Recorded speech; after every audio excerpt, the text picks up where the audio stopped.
Here are the opening range results for October 2024. Looking at the totals here, Dow 69 points. Again, we do not include the stuff that is in red in the totals. The only thing in red this month was the NQ on these two dates, which we'll talk about in a bit. But Dow plus 69 points, S&P plus 8.25 points. And then the NQ had a big month of 178.5 points.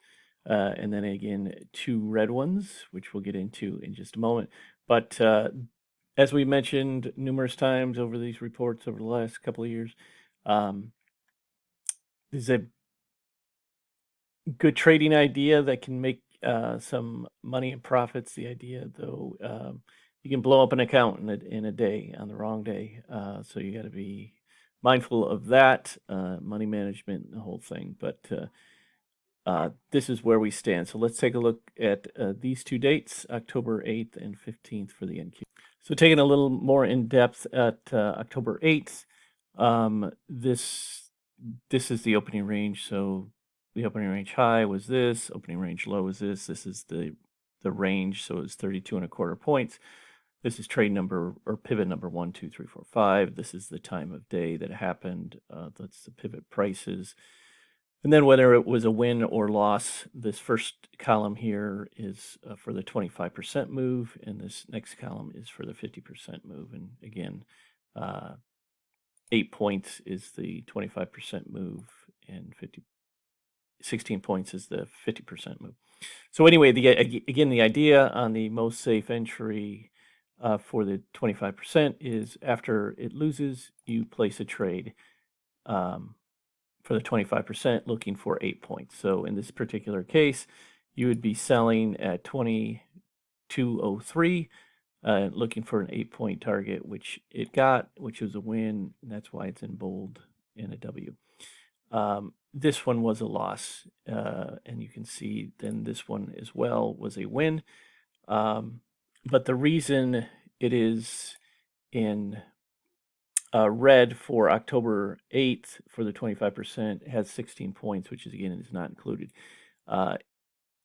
is really, it could say 8 points, and that 8 points could be added to the 178. But the notes I have here, as you can see here, it missed early by 1 tick on a micro and would have been a winner for both this pivot. So both the 25% would have won and the 50% would have won.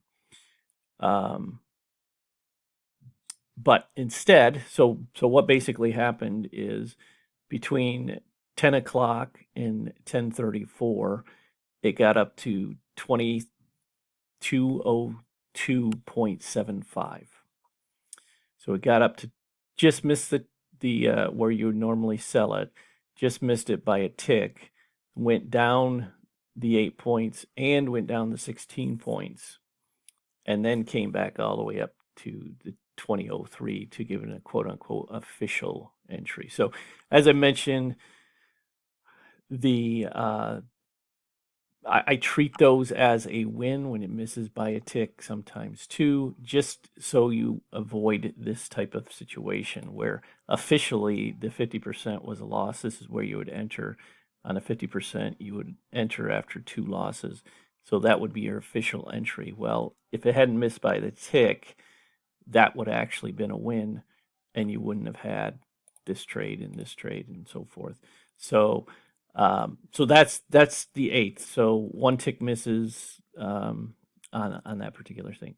Now these are the ones that the 15th. This is the one you want to avoid if you can, which you obviously don't have any idea when these happen. But it's a 38-point opening range, so not bad. But the movement didn't happen until after 10 o'clock, and 10:15. Pivot 1 was a win for the 25, a loss for the 50. And then really from 10:29, and I'm not sure if there was news on that particular day or not. It wasn't necessarily any scheduled news that I remember. But 10:29 to 10:37, you went from, it fell 170 points in 7 minutes, and I'm not sure if it was a news bomb or not. So the Nasdaq fell 170 points in 7 minutes. So so it went through bam all three these things really quickly, as you see. 929, 930 or 1030, 1029, excuse me, 1029, 1030, 1033, 1036, 1037. So it's blasting down these things. So officially here would be your first entry on the 25% most safe.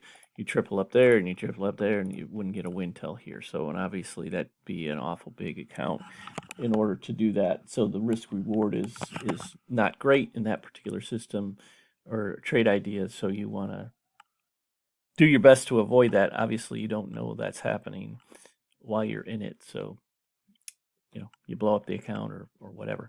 And then same thing over here on the 50%. So this one was this would be your first entry here at 1030. And then you would double up, have 2 contracts here, 4 contracts, and 8 contracts, and so forth. So not realistic on that. So, you can count it as, blowout loss, and you lose the whole thing, or what, however you want to do it. But that's why I put them in red. That's why they're listed like that. The trade idea is great on 90% of your days or better. But it's days like this, not so much the 8th, because the 8th missed by a tick kind of stuff, but days like this, which obviously you don't know necessarily are going to happen, are the days, if you can avoid, you do very well with this trade idea. If you can't avoid it, you're going to blow up an account at one point, and then we have to rebuild and go from there. But that is the results for October of 2024. If you have any comments, leave them, and I'll talk to you next time.